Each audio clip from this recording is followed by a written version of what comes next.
Hey guys, in this video I will show you how you can change your bank details on Deliveroo.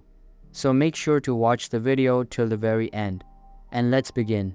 To change your bank details on Deliveroo, you can follow these steps.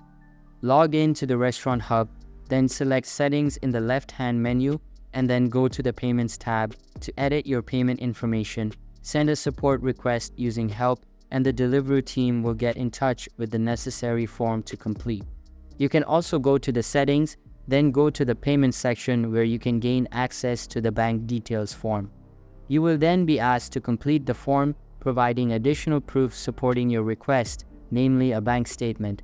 You'll be asked to provide proof of identification proving you are the registered company owner or account holder. So that's basically how you can change your bank details on Deliveroo. So that's all for this video. Hope you liked the video. Thanks.